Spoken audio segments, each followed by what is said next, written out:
Welcome to the Gatekeepers Podcast with Billy Grove, where the fence world gets real, raw, and unfiltered. Billy's not just an industry leader, he's a hands-on pro who knows what it takes to build quality fences and strong teams.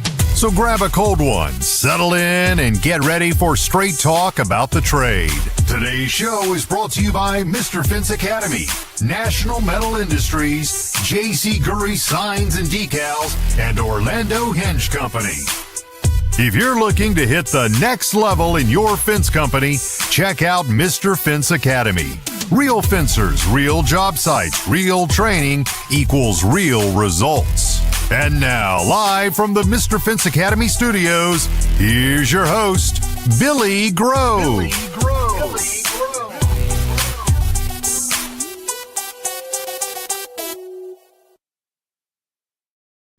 What is going on, everybody? How's everybody doing on this fabulous Tuesday evening? It is great here in Florida. I hope everybody has had a wonderful past week since we have last spoke.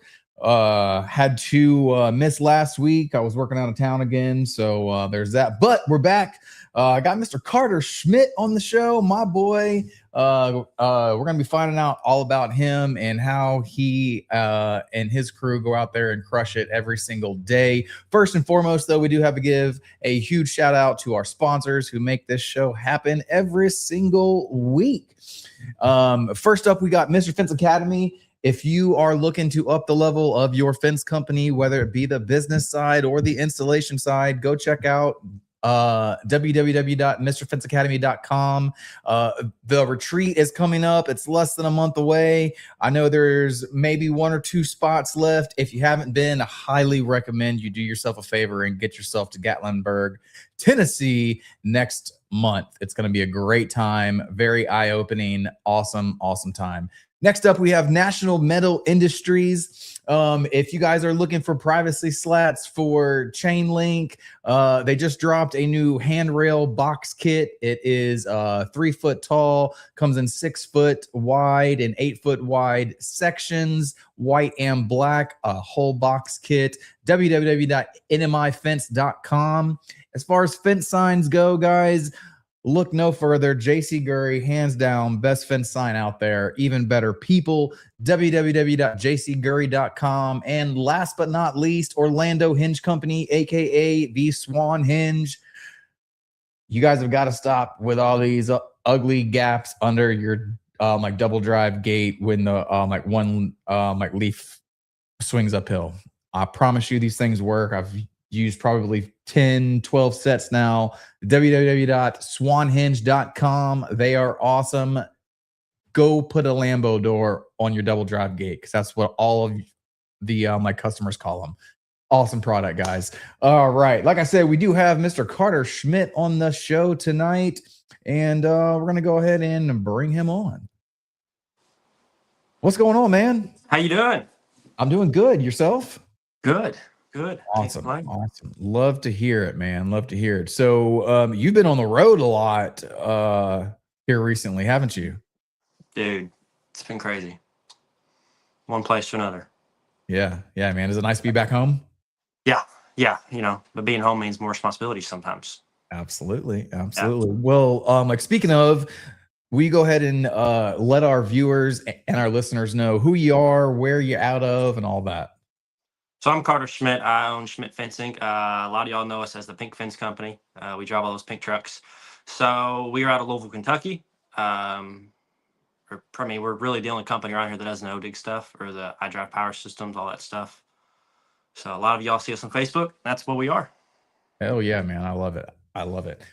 So you are in Louisville, which is a pretty awesome city, I might say. I've only been there once, but I liked it.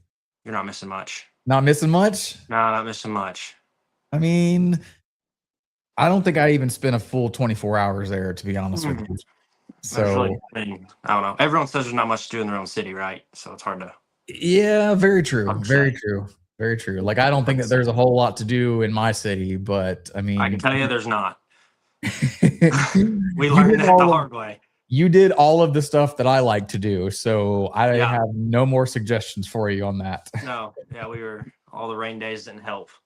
Yeah, man. It rained a lot while you were here. Yeah.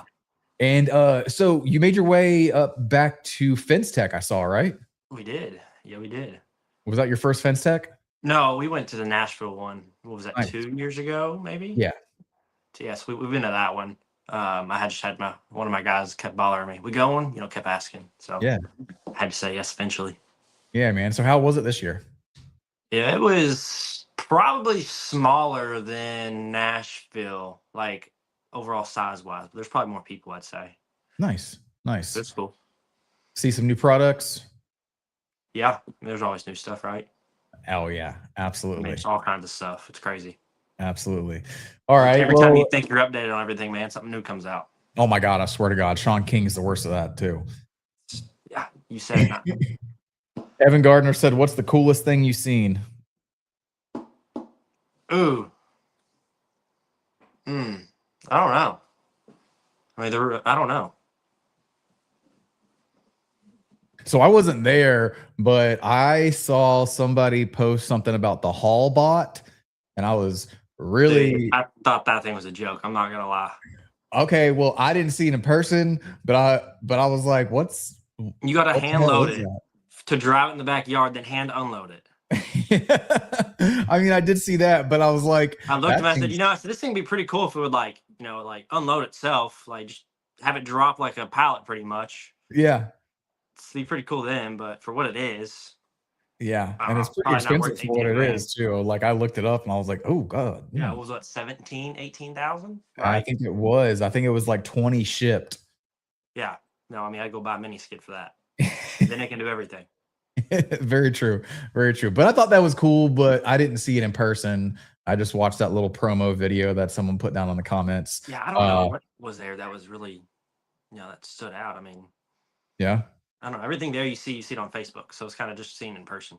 Nice. Well, that's cool though. All right. So let's dive into it. So how did you, Carter Schmidt, get into fencing? What's the story behind that? What were you doing before, and what kind of led you into it? I was doing landscaping and lawn care. Okay. I was that guy. Yeah.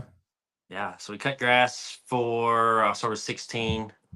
I think I was 16 when we started cutting grass to 18, 19 is kind of when I got out of it. And that's kind of when I let my partner, he kind of took over at the time. There was a fence come up and I said, "Do you want to do it?" And he's like, "Nah, not really." It's like, "I'll do it. It can't be that hard." Right. That was nice. It was bad. It looks bad too. Yeah. First one's never good. No. Then after that, I posted on Facebook and just kind of took off. Nice. Learned a lot for years.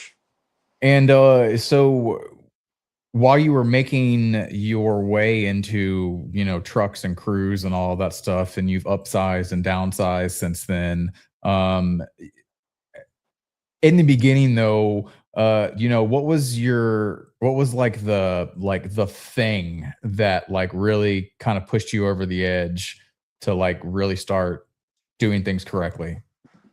When I bought the skid steer, because it was a payment. Yeah. When the skid steer came, I was like, all right, I have to pay for it. Right. So I've got to do something. And so that kind of made you, bought the skid steer. I was like, well, I'm going to drive some posts with it for agriculture. We did a lot of agriculture at the time. Mm-hmm. And that kind of got my foot in the door with driving. And then, after that, it just kind of took off. I reached out to Sean, asked Sean to come up and look at one of the super fencers. Yep. Ended up staying for the whole day watching his first no-dig aluminum he ever did. Or maybe it was first or second. His first one he ever installed in Evansville, at least. Mm-hmm. I was there watching, and it was, ever since then, that's when we started driving posts. And, that's really when it took off, really. Yeah. Yeah. Correct me if I'm wrong, but like, didn't you do a vinyl training or have Sean come do a vinyl where they wanted it completely level and like the ass end of the fence was like 5 foot off the ground? I was up there. Oh, that's when I bought the post driver. That's when I bought the US Hammer. Yes. Yeah. So we had a job, man. It was, the backyard was covered in orange lines. Right. And I'm looking like, there's no way I can dig this. Like it was mid-June, I think. So the ground was solid. I'm like, I'm not hand digging this. So we had postmasters. So I was like, well, I'm gonna go buy a driver. So I bought the driver Sean was using. Went up there and he's like, well, let's go to build a fence for the day. So that's when we built that fence. Yeah. Yeah, we ended up breaking a lot of lines that day. Okay. I just remember seeing like the end like the end stupid. picture, and like I think it was almost up to your like torso, I think wasn't at it? the height, I think at the tallest point, it was. I know the fence was off the ground. We didn't cut the post. I know the bottom was off the ground. It was probably 8, or it was probably 9, 10 feet in the air. Yeah, yeah, I And remember that. thankfully, Sean brought a long post, not knowing we were going to do that. He just grabbed whatever post he had laying around. I remember the customer came like, "Yeah, we want it straight," and Sean's like, "No, you want it, or we want it level." You're like, Sean's like, "No, you want it straight, not level." He's like, "No, I want it like 4 feet off the ground over there." Yeah, And yeah, it was fun. made it happen. Made it happen though. Fun. So, Yeah. we're not gonna get into the whole bashing of the U.S. Hammer, Oh, but don't get me started. but that was the first like non-skid steer driver that you bought. Camera, what are you doing? Yeah, it was. Yeah. Hell, I think we went through like 13 of them though. Mm-hmm. Mm-hmm. Yeah, they hit hard. So, were you in the whole dig and set game, or did you just get straight into? We dug and set for it was 22 to, I think we started in like 24 is when we kind of dipped our toes on the like residential no dig stuff. Mm-hmm. So yeah, we dug and set for 2 years. Okay. And I think that's that, me starting in there, it makes you appreciate what we do now a lot more. It's so much easier. Absolutely. It's easier on your body. And now I have some guys who only did that and they're like, "This is hard work." I'm like, y'all have no idea. This is not hard. Yeah. This is easy. Yeah. So like, yeah, it man, makes you I laugh. appreciate it so much more once you get into it. Absolutely does. Absolutely does. All right, we got a couple comments here. There's Max's goofy ass. He says, "Hey, Carter." Evan says, "Carter and the King Boys are easily top 3 young generation fencers." You are not lying, my friend. Not lying. Well, I wouldn't say that. And then he asked, "How long did you use the hammer?" Which time before it broke? Broke a couple times, huh? Oh yeah. Yeah. Yeah. Dude, listen, funny story. We sold it to a company in Indiana, like 30 minutes north of us. I said, "Hey," we didn't use it. It was just sitting in the shop for months. Never used it. I was like, "I'm gonna sell it." So I sold it to him. And this driver, we just got back like a month before from getting rebuilt from US Hammer because it blew up again. And so I sold it to him. And a month later, one of his guys texts me or puts me in a Facebook comment. Apparently, the driver blew up on them, and I apparently JB welded the engine back together on the inside. And yeah. Is it the little popcorn weld by the I have no clue. Oil dipstick? Because they all have that. Apparently, it was legit. Like the actual engine itself inside had JB weld in it. Oh, really? Apparently. So I think I got an old shitty driver. I think that's why I kept breaking.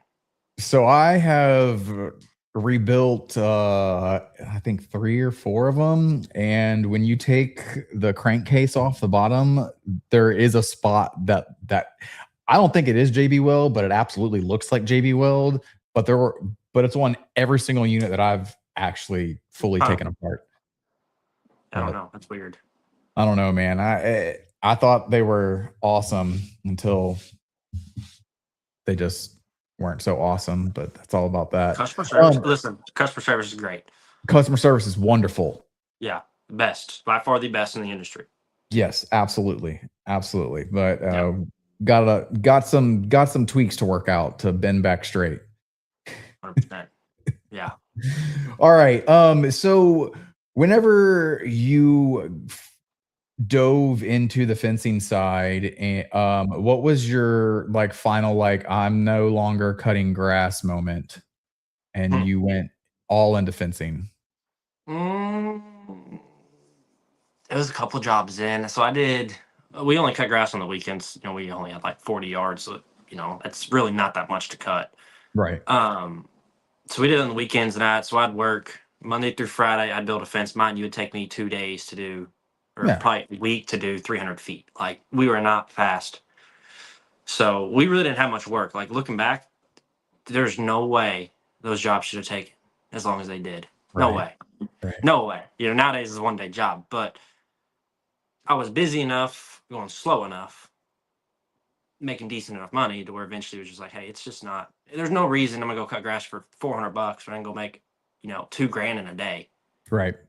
right? Right. So that's kind of what made me switch originally. It was I just there was no potential in cutting grass for me. Right. I didn't Right. enjoy it. So, did you go full on like I'm gonna hire a crew and have these guys do this while I go write estimates, or did you work your way up there slowly? Man, been doing it, so going on 4 years. So the first 2 years, to really first 3 years, I was in the field every day. I mean, Mhm. like literally every day.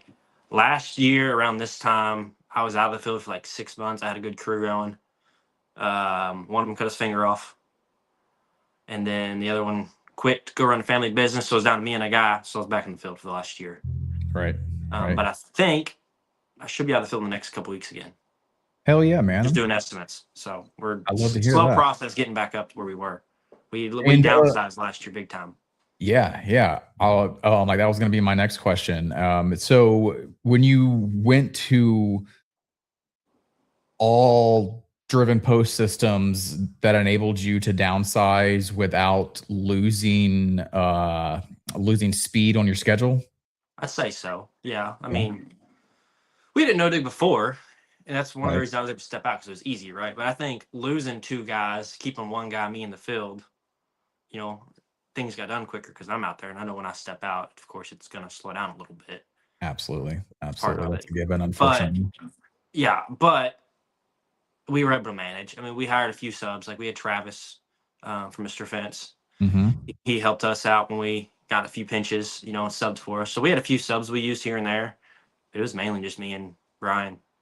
Nice. Nice. And that's So your buddy that went to the retreat with you last year, right? no, that is Andrew. That is he's in Lexington. Okay. Okay. Just completely different fence company. He won't let me buy him out. I'm trying.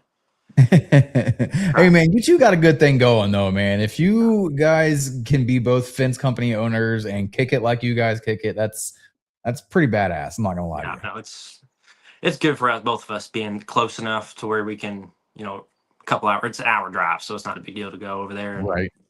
you know touch base for the week, see what's going on. Nice. Nice.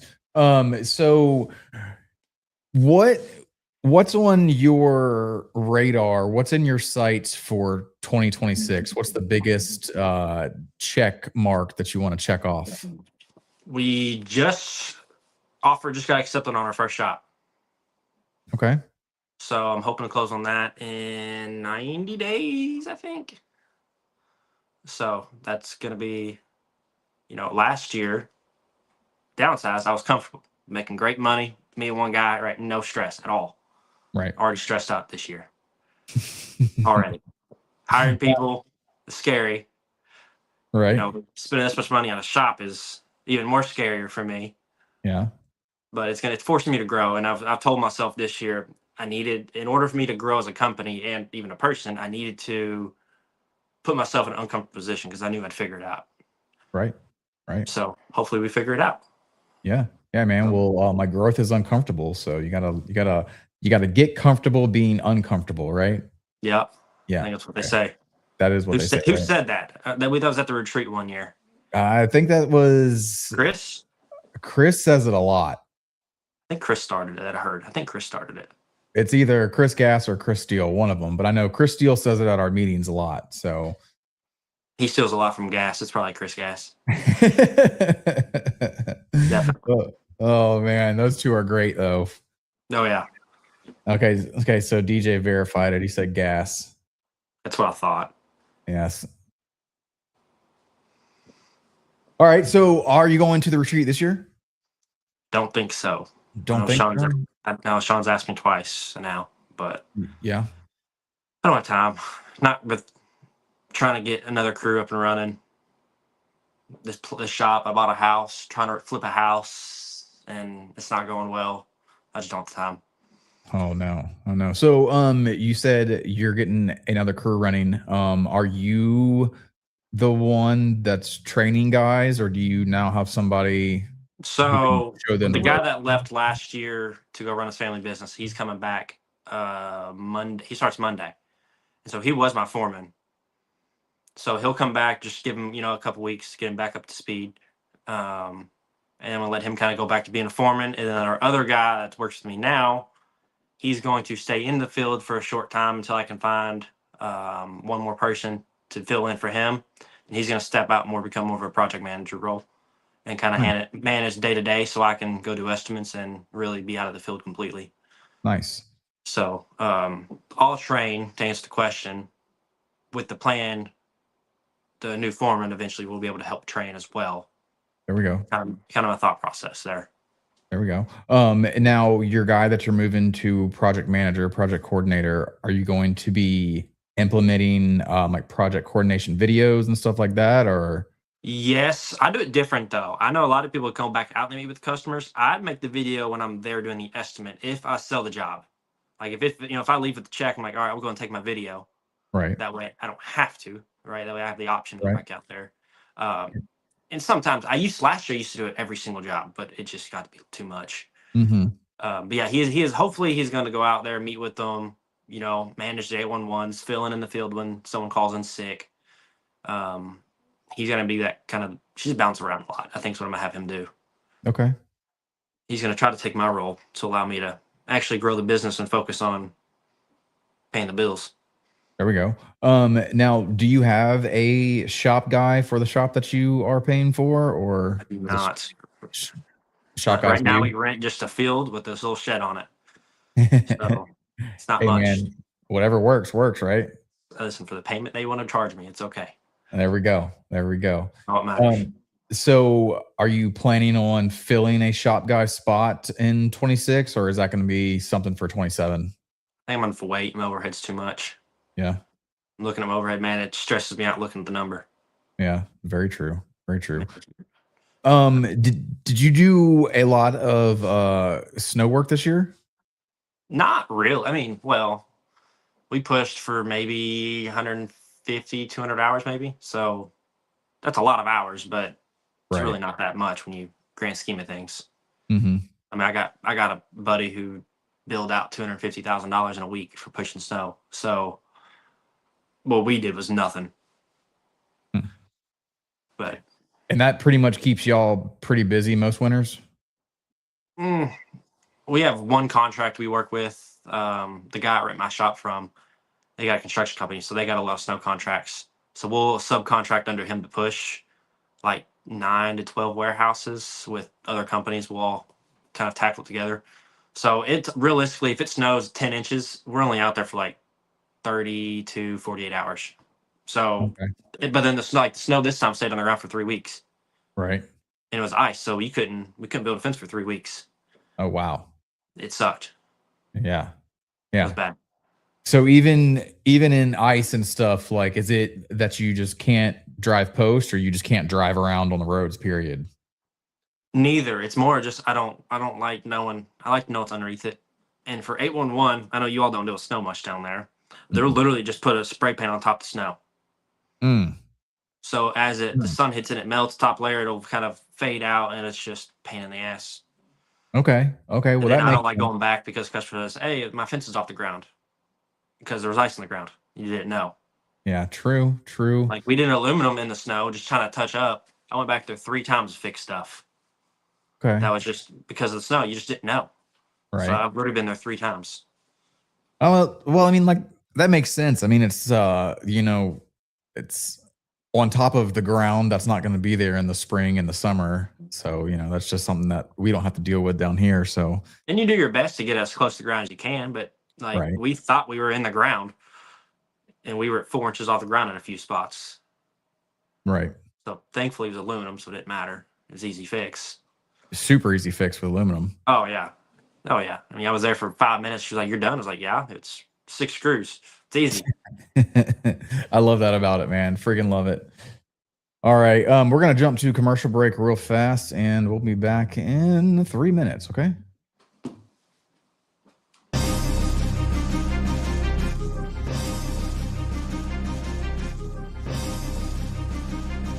National Metal Industries, a family-owned business for 70-plus years, has grown to be recognized for their ability to deliver on not just privacy slats for fence, but all types of fence products. National Metal Industries has all the hardware and tools to get the fence professional in and out of their job with the most ease possible.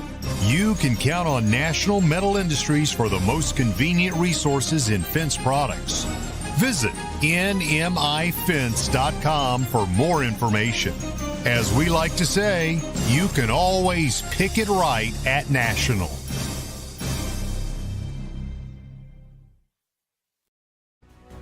J.C. Gury Signs and Decals has been a trusted name in the sign industry since 1949, with all manufacturing done in-house from start to finish right here in the USA. With 75 years in outdoor signage and roots dating back to the 1920s, J.C. Gury specializes in durable, high-quality signs and decals. In-house screen printing since the 1970s ensures every product meets the highest standards. Visit jcgury.com for more information. Every aluminum sign includes Mylar lamination at no extra cost, extending product life in tough outdoor conditions. For unmatched quality and longevity, visit jcgury.com. Struggling with a gate that drags on your sloped yard? Orlando Hinge Company has the solution, the Swan Hinge. Unlike standard hinges, the Swan Hinge lets double drive gates swing open smoothly up inclines, eliminating dragging and binding. Easy to install on vinyl, aluminum, wood, and chain link gates. It's built for durability and made to withstand the elements. And when your customer hears that, yes, their gates can work on a slope, you just made the sale. The Swan Hinge, designed by fencers for fencers. Made in the USA, lifetime warranty. Order today at swanhinge.com or email info@orlandohingecompany.com. The Swan Hinge, because every gate deserves to open smoothly.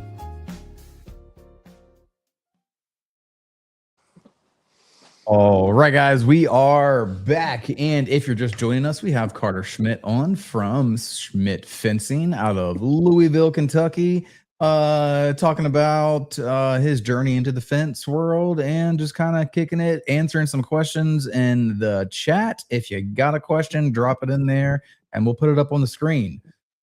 All right, Carter. So, what in your definition, what is quality mean to you? That's fun. It's a fun question there. It's hard to say, man.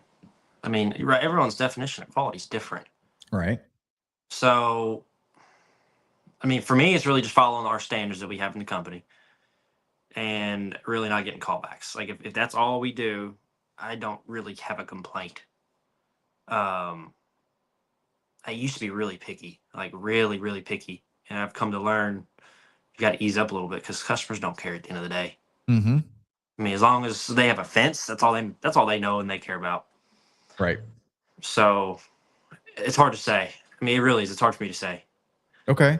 All right. Well, speaking of callbacks, what if you had to pick one, what would be, you think, your biggest mistake and what you learned from it so far?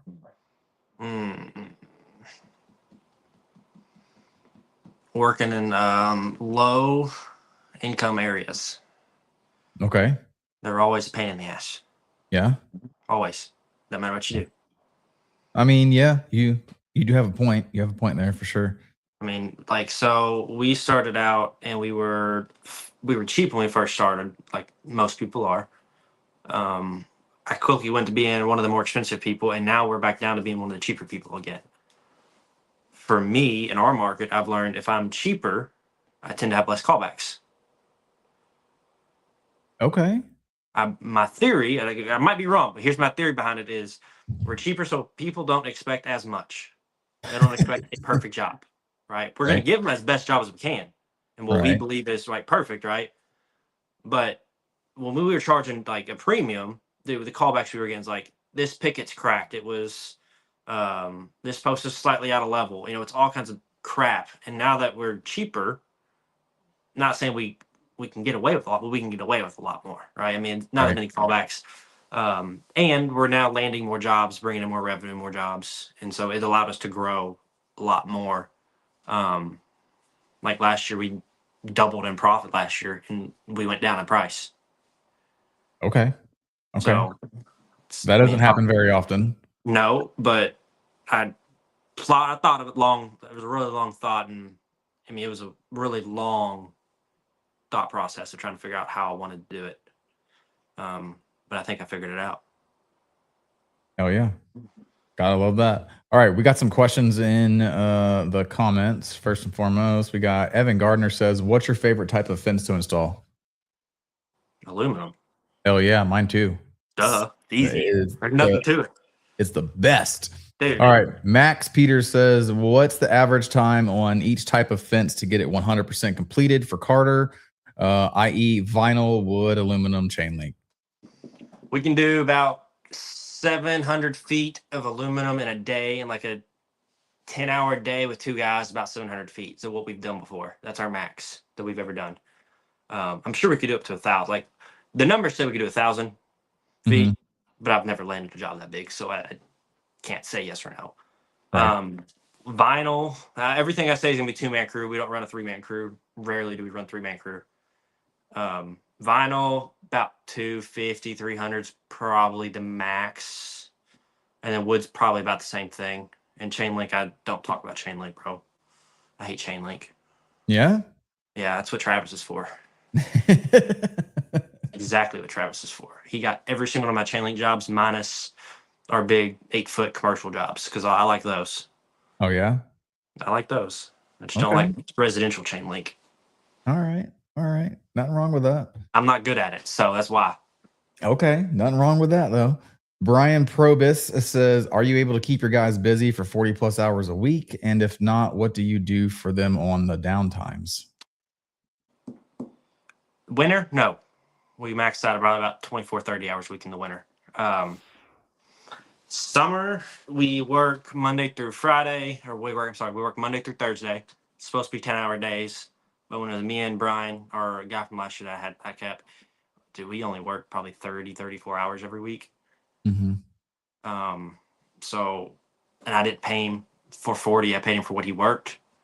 Looking back, I wish I would have figured out a way to get him 40. Right. But this year, we're going to go back to overtime. So I think they'll be hitting the 45, 50-hour mark a lot of times this year. At least that's my plan. Good. Hell yeah, man. But downtime, though, what we do on downtime, go home.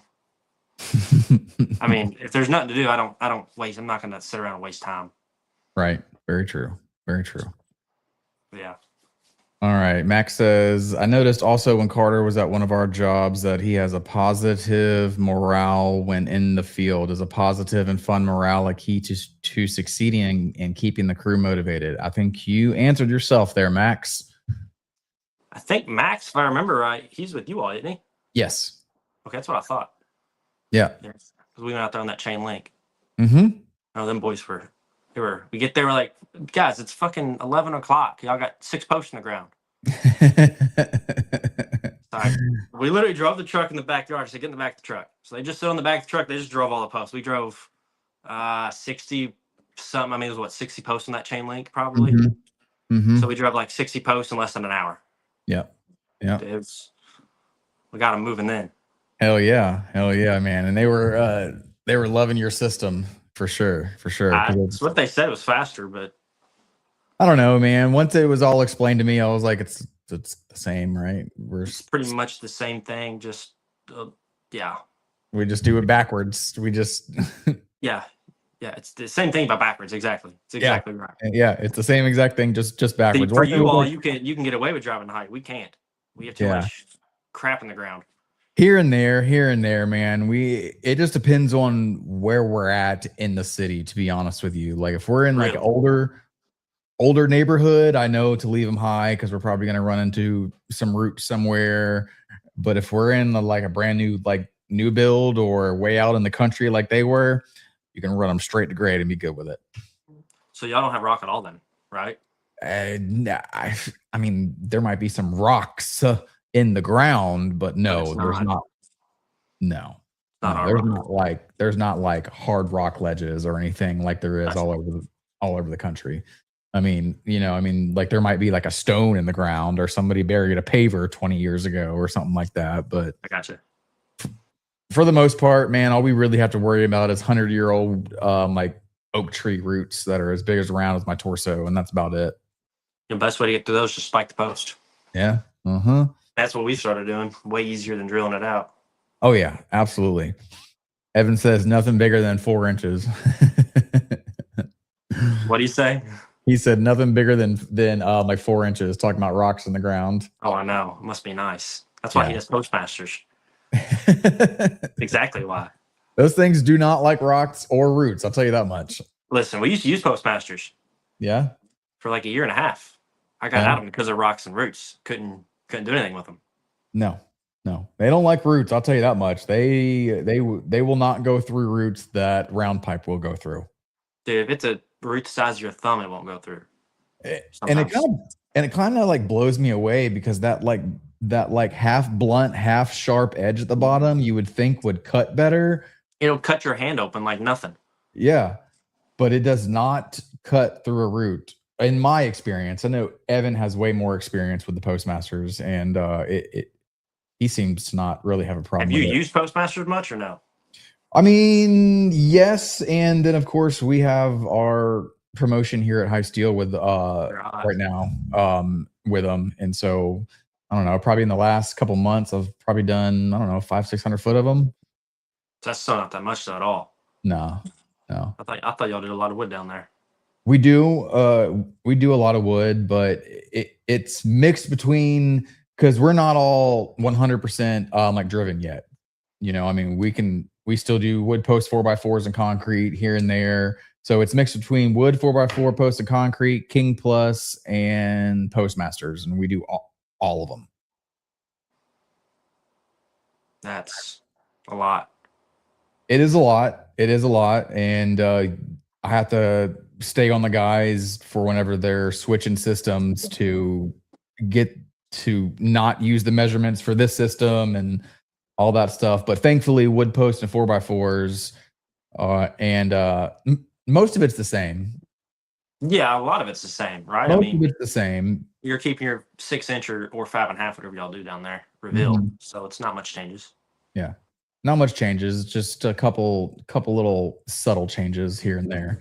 Yeah. But the guys seem to be loving the Postmasters here like recently. So I know Max said he likes them a lot more than King Plus. His exact words were "fuck King Plus." I know. They don't like building the boxes and nailing them in and all that stuff. So there's that. Do y'all build them before boxes or on job site usually? It's mixed. Right now we are down a shop guy. So if we have a King Plus, it's built on site. Gotcha. Last year, whenever we had our shop guy, though, they were done for us before we even left.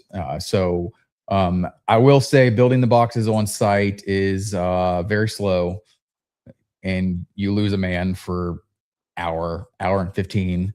Yeah. So there's that, but I like the system. So I'm a big strength guy. My biggest pet peeve about the Postmasters is I always seem to have the customers that want to go give the fence a shake after it's all done. And they do not like that they can shake it here and it shakes 100 foot down the line. So that is my biggest complaint about them. It used to be that it took 2 guys to run rails, but since Evan's tool came out, that is null and void. So I have to scratch that off. I really do like his wing tool line. My only issue with the post, I had a couple issues, but my main issue is we had panels just fall off. We had screws, like we were using the 1 5/8 deck screws. Mm-hmm. I know a ton of people use them. Some people use the ones Master Hako supply. But dude, our screws would just break and just fall off. Yep. Like the whole panel. Yeah, man, I run into that. I got to be careful when I'm doing heights, and I got to like get up on one and really really hit it hard. Yeah. I'm always scared that I'm going to rip the middle rail out. Yeah. Yeah. That's hard to teach your guys too. Mm-hmm. I mean, King Plus is a lot going on, bro, but at least it's once you teach them, drive a post, build a box, treat it like a wood post. It's easy. Yeah. I like it, man, because it takes doing a lot of the heights, a lot of the like just having the eye for it. It kind of takes it out of it because for the most part, especially if you're on a new build job that didn't have any demo, it does it almost for you. Oh, dude, rarely are we adjusting. It might be one or two, and they might have to come up a half inch, quarter inch or something. But that's my thing about it. It's so much easier at the end whenever you're doing the heights and you're doing the ins and outs. It's a lot easier to manipulate, I guess is what I'm saying. Yeah, that's what matters too. And if you drive a post and you're inside a level, it don't matter. Yep. Very true. Very true. That's I love that part about it as well. That's all right, we got some comments loading up right now. Here's Evan says, if we had rocks, I would absolutely King Plus everything for sure. Mr. Josh Glover, he's coming in with some jokes. He said, is that the kid off Landman? Yeah. I take it you've heard that one a time or two, huh? Yeah. That's all right. Carter said one time that he was driving on rock boulder for so long it caught fire. It's a true story. I got what videos. Caught fire? Do what? What caught fire? The wood post. No shit. Oh yeah, that happens a lot over here. It's on my TikTok. I think it's on my TikTok actually. Like a round wood post for ag fencing? Oh yeah. Oh shit. Okay. Oh bro, in June, July, you can't build an ag fence. It's waste of your time. You're gonna spend 10, 15 minutes driving on a post, get it 1.5 feet deep. That's crazy. I did not know that. Oh, it's fun. It's hell. That is crazy. I'll have to find pictures and I'll send them to Max later. That way he can see it. All right. Brian says, do you get a lot of calls from your bright pink trucks? They can't be missed when they're on the road. Dude, best decision I made. Same thing with our huge blue Freightliner. Yes. Oh yeah, because you have a Freightliner too, don't you? Yeah. You have the other one. I forgot about that. Yeah, dude. It's the best decision I've ever made. Yeah, man, those things are badass. Holden Martin says, I love the Postmasters, but I switched to King Plus because of not being able to drive them to height because of roots and rocks. Yeah. I mean, that's real issues that people deal with around the country. 100%. Dude, we drive Schedule 40 through rock. I mean, and when I mean through rock, not like boulders, like solid limestone, like a bedrock. Yeah, that's crazy. It takes a while, but they will go at least deep enough to leave them. You're not going to get 4 feet on them, but you'll get a foot in the rock or a foot and a half in the rock, and they ain't going nowhere. That's crazy. That is absolutely wild. Chris Hearn says, what's up, fellas? What is going on? Chris Hearn, man, I almost said Chris and King Plus at the same time. I'm down here reading a comment while I'm talking. Max says, yes, I do not like King Plus at all.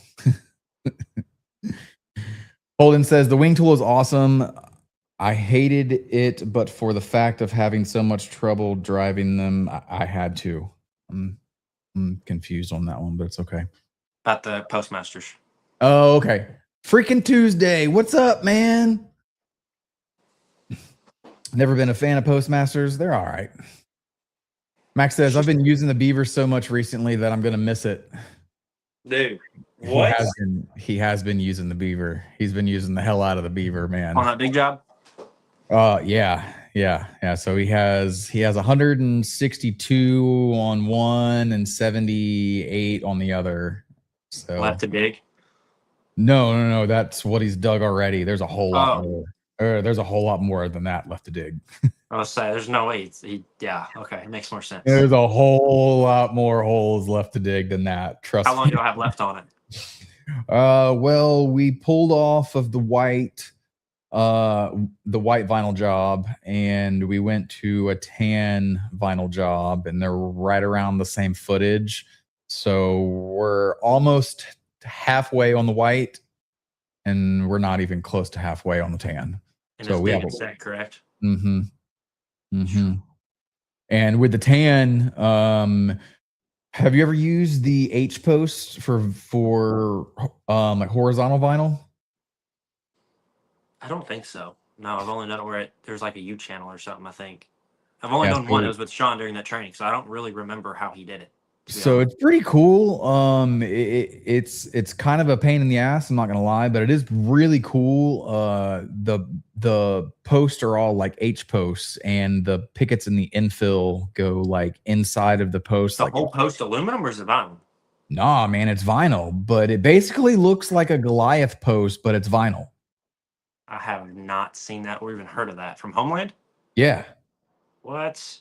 Yeah, man. And it makes it to where like the pickets when they're horizontal won't blow out or like push out. Yeah, because normally it's U channel, correct? Mm-hmm. Mm-hmm. And I know U channels. I wouldn't trust U channel. Yeah, it is really cool, man. We're on that right now. I think we have a little over 400 feet post set, bottom railed, and I have like 250 with pickets and top rail in. So you haven't? Are you all setting or one couple people set posts and a couple people behind building? Yes. Yeah. Okay, they should be out building you all right. Yes and no, because it's got to be stair stepped. So that's my only complaint about it is no racking. So it's got to be stair stepped. So there's a little more time involved in getting it set up before I can actually build out. But thankfully it's broken up between columns. So like every 100 foot, every 120 foot, we'll have a column. So by the time they're done digging all the holes for the next run, I'll pretty much have all the bottom rails locked in, and then I can start building off of that and then follow right behind them. Gotcha. Y'all running 2 crews on it, both crews, or just one? Nope, on both of the big jobs. Wow. But we are trucking right along, to be honest. But we were trying to pull the trailer down the line at Xnade because I buried the truck to the frame in the sand one time. So a guy running a dump truck, and he brought the track loader out and pulled me out in like 5 seconds. Hell yeah. Yeah. Dude, we had our truck stuck the other day too. Same thing pretty much. So it got stuck, and it was right after lunch, and I was like, you know what? We'll figure it out after we're done building, and let's just keep building. And I was grabbing something off the trailer, and this dump truck rolls by, and he's like, you guys stuck? I was like, how'd you know? He's like, I can tell. Yeah, man, we're stuck. He's like, man, give me like 10 minutes. Let me unload this dump truck. I'll bring that track loader over here, and we'll just snatch you out. And sure enough, we got our, oh yeah, for it. I go down here, it didn't fucking touch it. So there was I think it was like a D8. I think I've gotten the mini super fencer stuck one time, but that was just pulled out with a regular truck. The super fencer's bad when they're stuck because they're heavy. Mm-hmm. Absolutely. All right, here we go. We got a good question. Do you only use Schedule 40 for King Plus? Yes. Yes. I only drive Schedule 40 round pipe. It doesn't matter. Yeah, we don't use any Schedule 20. Only Schedule 20 we use is residential chain link. We'll do it for our like 1 7/8 lines. Yep. That's the only time I'll do Schedule 20. Yeah. I don't know why I do it. It's just something I've always done. Even down here in Florida, it's just not worth the hassle of cutting the post so that way you can get the driver unstuck, and then beating the cutoff post out of the driver. It's just not worth it. It's worth the extra coin to just. I think it's $1 or $2 more. It's worth it every day. Yeah, totally worth it, man. Because just depending on what driver you have, like if you get a post stuck in the Bull or the Patriot, oh, dude, that is hell. You might as well You're shut there it down for hours. You might as well shut it down for at least 2 hours, because it is going to take you every bit of 2 hours to get that post. Oh, just getting getting the drive cap off of it, then it's just as bad. Yeah, and it's not as simple taking the drive chuck off because it's stuck up all inside of it. Mm-hmm. It's terrible. We used to get Postmaster stuck daily. Yeah, so I learned very, very, very quickly. Even if you can get away with using Schedule 20, just don't. It's just not worth it. But there's been sometimes like, oh, this job's tight. I bid it a little low. We'll Schedule 20 to save $100. And every time you eat it, and you're like, when will I learn? Yep, absolutely. Right, so at some point you will learn. Mm-hmm. Evan says Makita battery auger is the way to go. Reverse is nice. Yeah, I mean, I don't know if that thing's gonna work. And then you got to keep up with charge batteries more, and then you have more batteries. I think Ryobi. I think it's Ryobi. They have an electric one, battery powered one. I tried it a few years ago. A customer had it and was like, "You want to use it?" And I was like, "Fuck yeah, I want to use it. It's electric. I want to try it." And it was actually really impressive. But I just don't. Yeah, I don't. This if the one I'm thinking about, it's small, isn't it? The one he's talking about. The Makita one is, I It mean, looks like a right angle drill, doesn't it? Like you drill yes, through studs. yes. Mm-hmm. Yeah, I don't know how well I do around this. I mean, probably be good to have, right? To keep on the truck. It's small. It's better So we than used it. I played with it with Sean in Birmingham. No, Tuscaloosa, and it did just fine. But how long the battery last? I don't know. I think we drilled 5 holes, and it was like half dead after 5. I mean, that's not terrible, I guess. No. But I mean, Sure. here, for me though, I do maybe 10 holes a year. I think maybe so. Probably not worth it. Okay, yeah. So Evan says it does 10 to 12 like posts per battery. So yeah, my 5 for halfway was. And Evan, that's in your sandy soil, so that's probably like 3 for me. What's it take you like a minute? Not even a minute to dig a hole, probably. Like realistically. Yeah, true that. I don't think our skid steer digs a hole in a minute here. All right. He says, do you know what you're paying for the Schedule 40 posts? I don't know what market you're in, but I mean we're close to Sean. So if you want to buy a truckload, probably $19, $20. But I do not like buying truckloads of pipe because we don't do much wood or vinyl. So I don't need much of it. So I buy the bundle from Capital, $22 to $24, give or take a little bit. bad. No, it's not terrible. You can play with them too. Like you can fight with your supplier and get better pricing. Right. All right. I got a bunch of comments about Schedule 40. Evan says we have clay, no sand. We have a mix of everything: clay, sand, brown dirt, black dirt, red clay. It just all depends on what neighborhood or what part of the city you're in here. Yeah, I want to touch on that Schedule 40 again. If you are trying to get into it, you can get SPS non-perfect for pretty cheap. What was that? You can get SPS, Stevens Pipe and Steel. They have non-perfect pipe. So it's returns, maybe pipe that's slightly bent, maybe it wasn't welded correctly, all kinds of random stuff like that. And you can get it for, they say it's their cost was like $15.50 or $16.50. That's not bad. No, it's good price, but you are buying non-perfect pipes, so you're gonna have some issues here and there. Right. We used to do it. That's the only reason I know that. Take a gamble here. Oh yeah, we had some where you drive, bro. You'd be, and then you and it would, you start hearing like a hollow void noise, and you're like, "What the fuck is going on?" You look at the backside of the post, this weld split right down the middle. Oh man, that's crazy. Yeah, so I mean, they were not perfect for a reason. Shit was wrong with them. That is pretty wild. But all right, man. Well, hey, we are coming up on time really fast. You got any closing thoughts for everybody watching and listening? Not really. What you got? Let's see. I don't have any either. It's been an awesome time, man. I love just sitting here kicking it with you. Yeah, we went over a lot, so.